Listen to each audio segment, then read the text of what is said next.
The information in this video is provided for informational and educational purposes only.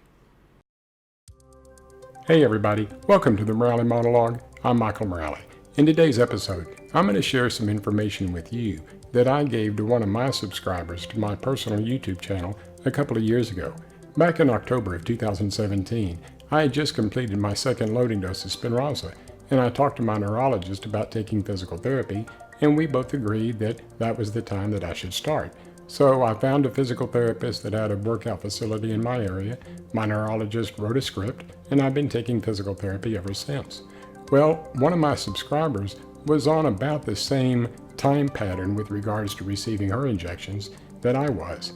And after her second loading dose of Spinraza, she spoke to her doctor about physical therapy. And let's just say that she didn't have as good of an experience as I did. As a matter of fact, she had a really bad experience with her doctor, and she wrote me an email asking me for my opinion as to what I would do. So I'm going to share my opinions with you that I gave to her. Now remember, these are my opinions, and you know what they say about opinions. Opinions are like elbows. Everybody's got one. And if you're familiar with the phrase, you know I clean that up quite a bit. I did that because I don't think my employer would have appreciated me saying what that phrase really was. So I like my job and I want to keep it, so I'm going to keep it PG. But I will share my opinions with you, and I'll do so in just a moment. But please, take a moment and listen to a word from our sponsor, and I'll be right back. Thank you. This vlog was made possible by a sponsorship from Avexis, a company dedicated to developing and commercializing gene therapies for patients and families devastated by rare and life-threatening neurological genetic diseases. To learn more about a treatment for spinal muscular atrophy, visit treatsma.com. That's treatsma.com. It's where you will discover how this treatment works, hear about family stories, and learn about the steps to starting treatment. Visit treatsma.com today. Okay, so my subscriber wrote me a note explaining what happened. She asked her doctor about taking physical therapy, and she said the doctor looked at her and told her that under no circumstances would he ever allow her to take physical therapy. And she said that she was quite shocked at the way he said it, so she asked why. And she said he picked up his tablet, stood up, looked her in the face, and said, "Because I'm the doctor, I'm the one that makes the decision, because I'm the one that's in charge." She said he then turned around and left the examination room. So she was upset for a couple of reasons. One, she wanted to take physical therapy and her doctor told her no. And the other reason why she was upset was because of the attitude that the doctor gave her. Now, you know, the way that I look at it and the opinion that I gave my subscriber was that under no circumstances should you allow this type of behavior to happen. So I told her plain and simple, find another doctor. Now, let me preface one thing. Just because your doctor tells you information that you don't want to hear or information that you may disagree with doesn't make them a bad doctor. But under that circumstance, I told her to find another doctor.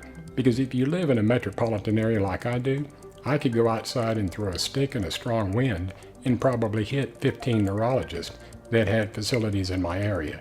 So you can usually find another doctor relatively easily, unless you live out, in the country or you live in a small rural area. Okay, maybe finding another doctor may be difficult, but she lived in a major city, so finding another doctor really wasn't all that big of a deal. She wrote me back a couple of weeks later and said that she took my advice and everything worked out great. And I've been communicating with her ever since, and she's doing wonderful. But I told her that she shouldn't have to put up with that kind of attitude, because the doctors are not the ones that are in charge. We are as patients, okay? So find a doctor if you're not happy with the one that you got. Find one that will sit and talk with you and treat you like a human being and not like an animal, okay? We have rights, and just because the doctors went to school for a lot of years to learn their trade, they should respect us as patients, because what's happening to us should matter to them, and apparently it didn't matter to this doctor. So again, take care of yourself. There's an old adage that the best advocate for you is you, okay? Not your husband, not your wife, not your kids, your aunt, your uncle, your cousins, or your friends. The best advocate and the best person to stand up for you is yourself. So open your mouth and don't ever allow somebody to talk to you or treat you that way. Okay? We have rights, and we need to make sure that the doctors understand that. Hey guys, I hope you enjoyed this video, and I hope you got some information out of it that you can use as well. If you did, give me a thumbs up and subscribe to the SMA News Today YouTube channel. We would greatly appreciate it. Remember, when you do subscribe, click on the bell icon to be notified of any new videos that we produce. We at SMA News Today hope all of you have had a wonderful week. Do me a favor, this upcoming week, do something for yourself that's going to make you a better person. Until next time, take care of yourself. Bye-bye.